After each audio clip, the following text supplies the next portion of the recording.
probably heard that nursery is really important for your child's development, but is it better than keeping your child at home and looking after them yourself? Well, a major UK study looked into this and followed thousands of children, and the results are much more reassuring than you might expect.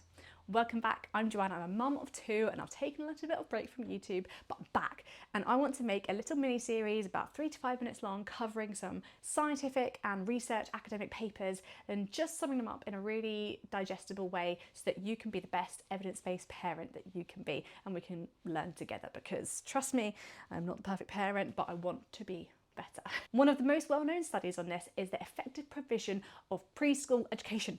The EPPE study followed around 3,000 children from preschool, really young, up into school. They looked at all sorts of different early environments like nursery, home care, whatever it is, and how they affected their development. What they found is really important. They found that children who attend high quality nurseries did show benefits, especially in language development and social skills. But this is the key part, those benefits that were strongest in these settings, they had a lot of warm, interactive responses with their caregivers, lots of conversation and active engagement with the child. So, you know, lots of one-on-one time, lots of conversation, lots of reading.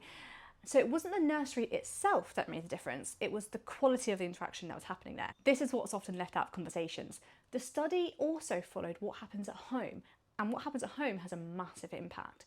In many cases, even bigger than the childcare itself. So children who experience what research called a rich home learning environment, things like being read to, having conversations, playing together, being involved in everyday activities like cooking and cleaning, they showed really strong outcomes regardless of whether the child went to nursery or stayed at home with their caregiver. So the real takeaway from the research isn't, should I keep them at home? Should I send them to nursery? Which one's better? Should I feel mum guilt about this? It's that children learn best through responsive, engaged interaction, regardless of wherever that happens. So what does that mean in real life? Well, it doesn't mean that you need to make a perfect home learning environment or send them to the perfect nursery. I mean, I'm literally sat in front of my fridge, and I don't send my kids to nursery.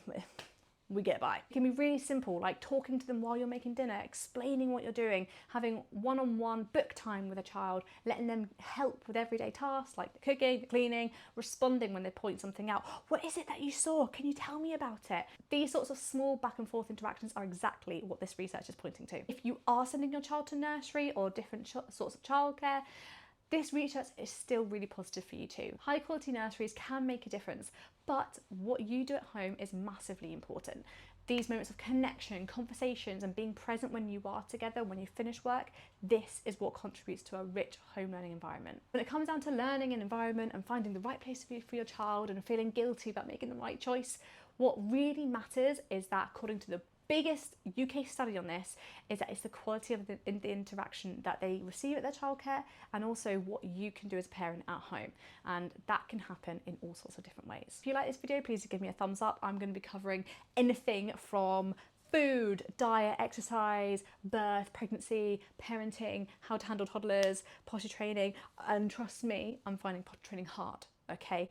But the point of this is that we're going to learn something short, sweet together. So if you like this idea, please do hit the subscribe button and I'll see you for the next one. See you later.